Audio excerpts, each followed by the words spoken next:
So our seasonals, which are right here, we do 3-4 seasonals.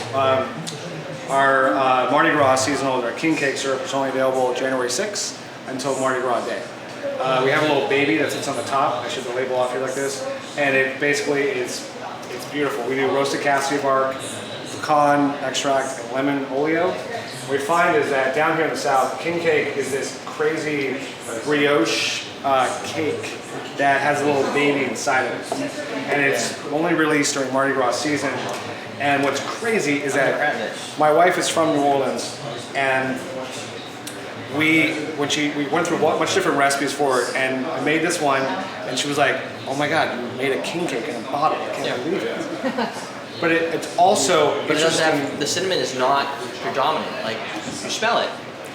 You know what we do with this too? It's delicious. That's a flavor. We add some grapefruit to it for a Dawn's mix. Oh yeah. Yeah. So it has a little bit of a tiki edge to it as well. And you're only going to release this for Mardi Gras? Only available January 6th until it runs out. Usually we stop selling it a week before Mardi Gras. You just add rum to that, you're done. We have a carnival punch in the bottle. Rum, vodka, or bourbon, lemon juice, and the syrup. And we have a drink called the Night Tripper, which is named after Dr. John, famous New Orleans musician. Served up, it's bourbon, dry vermouth, and the syrup and orange juice. That's really good. It tastes like a cake. It has a delicious factor. It has that weird citric acid, yeasty brioche in it. Well, Fashion Oil, which you guys probably know at AwesomeDrinks.com. Crazy process we do it. There is really no reference point for the Fashionola because it was produced in reference to there's a place called Pat O'Brien's? Pat O'Brien's, sorry, Pat O'Brien's. Long week of tales, I'm sorry. Pat O'Brien's. It's only half over. It's only Thursday. We have 3 more days. Pat O'Brien's had a drink called Hurricane. It's a long story, I won't get too involved with it, but he produced this grenadine, passion fruit, tropical fruit syrup for his Hurricanes. Fashionable was developed by the Jonathan English company in the 50s and 60s. They produced a yellow, a red, and a green. And the red was built for Hurricanes. The company went bankrupt, it went away, it was all artificial flavorings and all that jazz. We resurrected it as the first company to do it in decades. And do you know that it uses strawberry as a base? Strawberry is our southern take on it. Okay. That's what we do. Because I haven't found any reference to what the... Everybody talks about it, but they don't say what it is. Well, we wanted a way people to step into the Fashionola, and strawberries are very safe. And we found that we did strawberry lime oleo. The nose is beautiful like this, and it combines so well with. It smells like candy. We do fresh pineapples, fresh mangoes we cut down, passion fruit puree, rich hibiscus syrup, and then we blend in strawberry oleo, which we take sliced strawberries with lime peel, spice them with sugar. Beautiful, pull that juice out. Yeah. Cook down. It's like it has a strawberry flavor to it, but it's not like strawberry daiquiri. Yeah. And it's not fake strawberry. Yeah. That's the thing. It's just how brown sugar almost flavors. It folds over itself and just falls into all the different flavors. We're really happy with it. The thing is I've been promoting this to everybody. I have people who call and they're trying to buy passion fruit syrup. I'm like, wait a minute. What are you trying to do? And there's a lady who called and said, I want to make a handle, a big jug of Hurricanes to bring camping. Yeah. Okay, well, let me talk about this price. I always talk about the Fashionola because it's cool that you have a history behind it. Correct. And you're building something based on the history. Bigger companies do that. They come up and say, let's bring this back the way it is. Because if you go to Pat O'Brien's right now, they're not using it. No, not. It's like Kool-Aid. I'm waiting for the Kool-Aid guy to bust through the door. It's bright red. It'll kill you. What we found is you can't just do a straight up tropical fruit. So we need it to be more complex. The color is all natural because it comes from the hibiscus.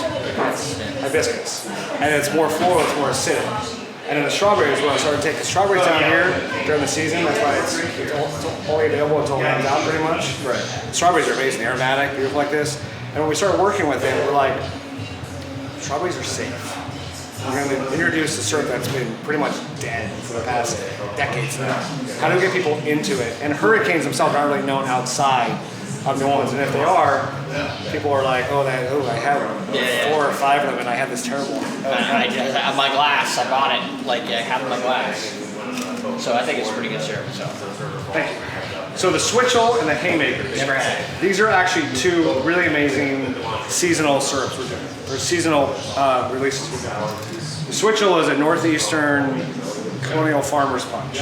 Basically, they did maple syrup, citrus, ginger, and vinegar placed in the glass. Drank it. That's what you drink in the farmlands.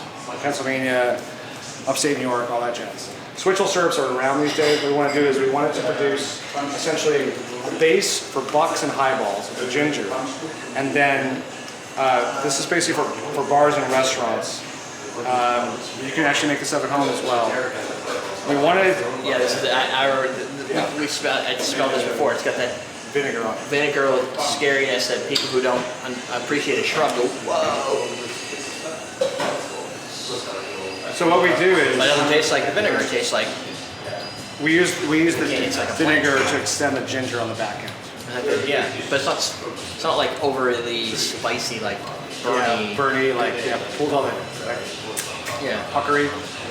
The Haymaker's Punch, where we take that Switchel, blend it with a red rooibos tea. We actually use Capstone Honey, which is a local New Orleans nonprofit that makes wild honey. And it's Capstone's right here. Coast Roast is our tea and coffee blender from New Orleans. So we partner with both of them for a big New Orleans trifecta. And essentially, this is your RTD for the summertime. In the summer, people's drinking Ready to habits. drink. Yes. People in the summertime, their drinking habits change. They want something to just grab and go. They're going to the lake house, they're going to the beach. So we have it in a 4-pack. You get 4 servings out of this bottle. You can add anything like vodka, gin, rum. So the idea is that you bring an amazing, beautiful base spirit you have right here, or base soda, and you add anything you want to it. It's complex, it's beautiful, and we're gonna. It smells like our herbally, like dark, grassy. So the idea is that on the box it says 16 cocktails per bottle, your summer adventures, barbecue. It's light. So if you add rum to it over ice, little lemon wedge, boom, you're all set. Easy as that. Yeah, it's easy.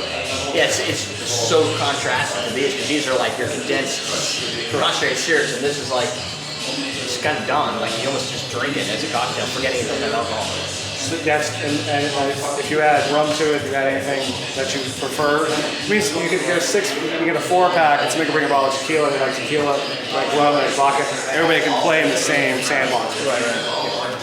That's very cool. And then so from the seasonal perspective, like you've got these 4 guys, but do you have like next year you're gonna do these, or We're gonna do these 2 again next year, and a new seasonal next summer. So then, if people if they can get this now, they wouldn't necessarily be able to get it next year because you're gonna be on to something cool. So it means you have to pay attention to what the next seasonal is. It's kind of like Sam Adams. You never know what they're gonna come up with next. Experimental editions, right? And it keeps it fresh for you, I'm guessing. It does, but it presents a way for us to bring more Louisiana agricultural output to our summer program. So then, let's say you make a syrup that's so outrageously fantastic, and you I hit on something. Does it then fall into this category? Because or maybe into these kind of categories where you're doing easier. Just that's what I would have a hard time. We're limited with the Switchel by the output of the bees, strawberries. This is kind of year-round. We did some special bottlings for Tales of the Cocktail for parties and dinners this week. This one is more. It's seasonal by tradition. Right. And these are based on availability of ingredients.